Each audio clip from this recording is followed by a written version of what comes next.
Hello friends, welcome to my channel online learning website. दोस्तों, mechatronic subject में आपका स्वागत है और आज हम लोग बात कर रहे हैं एटॉमिक स्ट्रक्चर्स के बारे में। एटॉमिक स्ट्रक्चर आप यहाँ पर देख सकते हैं एल्युमिनियम, फास्फोरस और जर्मेनियम। लास्ट क्लासेस में हमने बात की characteristics of semiconductors, example of semiconductor materials और सेमीकंडक्टर मटेरियल्स का यूजेस क्या है इसके बारे में बात की थी। और एटॉमिक स्ट्रक्चर की बात करते हैं तो एटॉमिक स्ट्रक्चर जिसमें कि हम समझेंगे किस तरह से इसके प्लॉटिंग होती है और इनका representation. To understand the how semiconductor works is necessary to study briefly in the structure to of matter.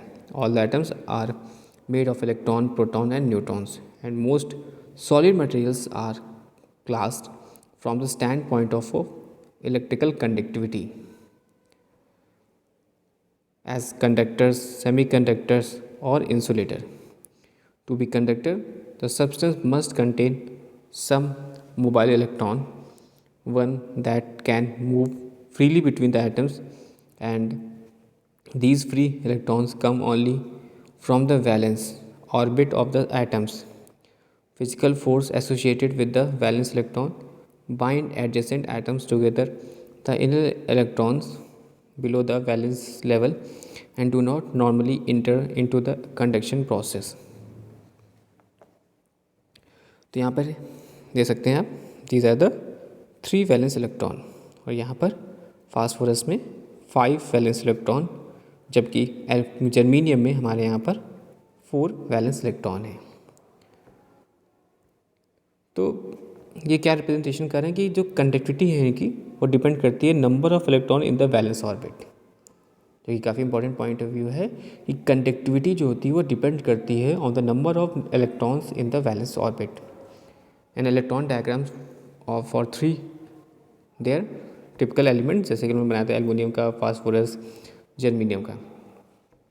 तो बेसिकली जो these elements can all used in semiconductor manufacture. The degree of conductivity is determined first atoms with fewer than 4 valence electron and good conductors. Atoms are with more than 4 valence electrons are poor conductor, और atoms with 4 valence electrons are semiconductors. then आगे दोस्तों atoms with fewer than 4 valence electron तो हमारा good conductors कहलाएंगे, लेकिन जब वो 4 से ज़्यादा हैं तो पुअर कंडक्टर और 4 वैलेंस इलेक्ट्रॉन्स हैं तो वो हमारे सेमीकंडक्टर कहलाएंगे। जैसे कि हम लोग यहाँ पर डायग्राम में एल्युमिनियम का देख रहे थे, तो एल्युमिनियम में देखिए 14N और 13P। तो 6.4 फिगर में aluminium which has 3 valence electron, when there are less than 4 valence electron they are loosely held to start at least 1 electron per atom is normally free.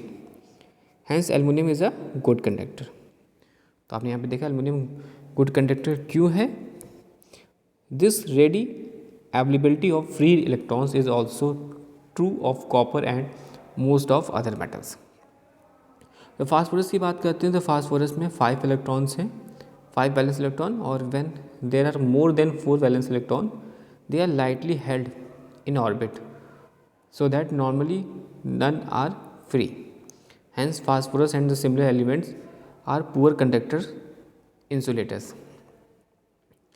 Germanium has 4 valence electron. This makes it neither good conductor nor good insulator. Hence, it is the same semiconductor. Silicon also has a 4 valence electron and is a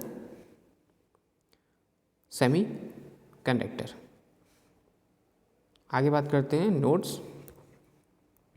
That the energy level of an electron increases as its distance from the nucleus increases, and thus an electron in the second orbit possesses more energy than electrons in the first orbit.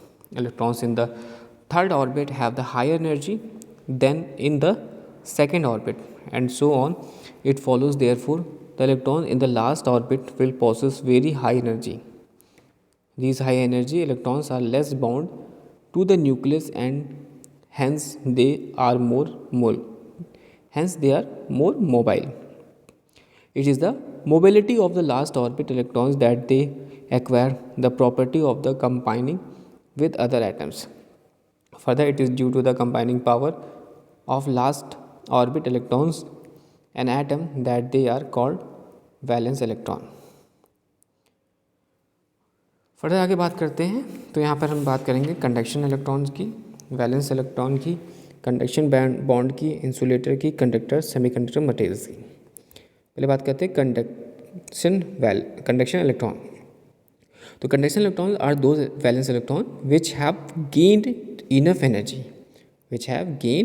Enough energy to take part in conduction of electricity through a solid. Next, valence electron. Valence band is the band of energy occupied by valence electron, or it is the highest occupied band, and it may be completely or partially filled with electrons. Third, conduction band is the higher energy band to the valence band, or it is occupied by conduction electron. It may be empty or partially filled. It is the lowest unfilled or unoccupied energy band.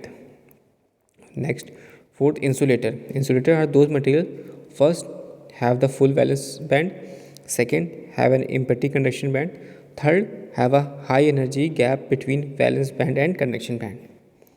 Fourth, conductors. Conductors are those materials which have overlapping valence and conduction bands.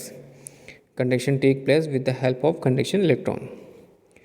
Next बात करते हैं semiconductor materials के बारे में. तो semiconductor materials में almost empty conduction band, almost filled valence band, and third narrow energy gap between the two. Next class में हम लोग बात करेंगे इंटरेस्टिंग सेमीकंडक्टर और एक्सटेंसिव सेमीकंडक्टर्स के बारे में. Thanks for watching and sharing.